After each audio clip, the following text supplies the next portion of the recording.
हनुमान जी और भीम दोनों ही पवन देवता के पुत्र होने के कारण रिश्ते में एक दूसरे के भाई लगते हैं। आज उनसे जुड़ी एक बहुत ही रोचक पौराणिक कथा का जिक्र करेंगे, जिसके बारे में शायद आपने पहले कभी नहीं सुना होगा। महाभारत के युद्ध के बाद पांडव हंसी खुशी अपनी जिंदगी हस्तिनापुर में बिता रहे थे। एक दिन स्वर्ग से नारद मुनि राजा युधिष्ठिर से मिलने हस्तिनापुर पधारे।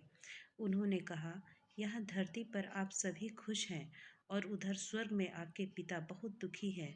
युधिष्ठिर ने इसका कारण जानना चाहा तो नारद मुनि ने बताया, जब वे जीवित थे तो राजसूय यज्ञ करवाना चाहते थे, लेकिन नहीं करवा सके और यही उनके गम की वजह है।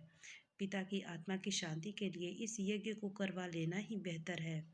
बस इतना सुनते ही युधिष्ठिर ने राजसूय यज्ञ करवाने की ठान ली।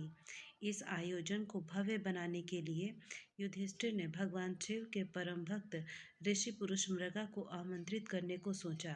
ऋषि पुरुष मृगा आधे शरीर से पुरुष थे और उनका पैर मृग का था। ऋषि पुरुष मृगा को ढूंढने और निमंत्रित करने की जिम्मेदारी भीम को दी गई।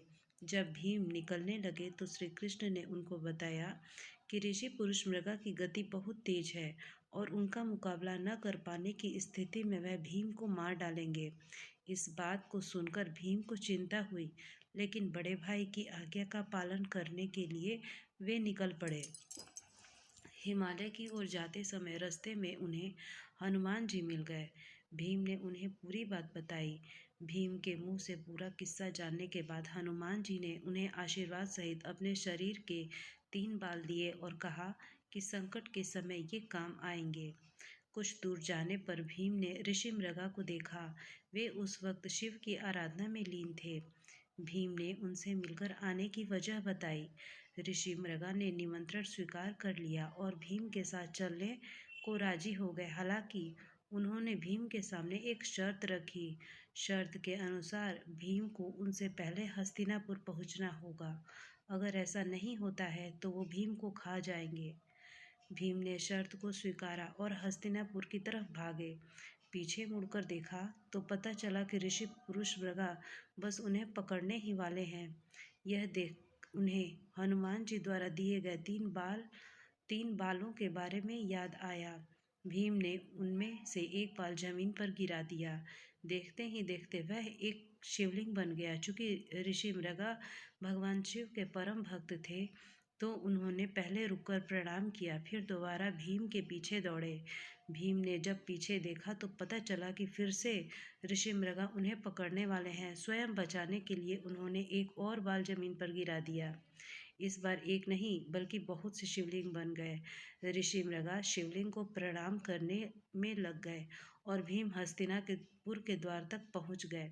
लेकिन पुरुष मृगा को हराना इतना आसान नहीं था। जैसे ही वह अंदर घुसने वाले थे, ऋषि मृगा ने उन्हें पकड़ लिया। अब शर्त के अनुसार पुरुष मृगा ने भीम को खाना चाहा, लेकिन तभी दरवाजे पर श्री कृष्ण और युधिष्ठिर पहुंच गए। मृगा ने राजा युधिष्ठिर से न्याय की मांग की। युधिष्ठिर ने कहा कि चूंकि भीम के केवल पांव द्वार के बाहर रह गए थे, इसलिए पुरुष मृगा को सिर्फ भीम के पैर ही खाने का हकदार है। युधिष्ठिर के न्याय से पुरुष मृगा प्रसन्न हुए और उन्होंने भीम को छोड़ दिया और राजसूय यज्ञ में भाग लिया। दोस्तों, अगर हमारा ये प्रसंग आपको अच्छा लगे तो कृपया हमारे चैनल को सब्सक्राइब जरूर कर दीजिएगा और वीडियो के कमेंट बॉक्स में जय श्री राम, जय हनुमान अवश्य लिख दीजिएगा।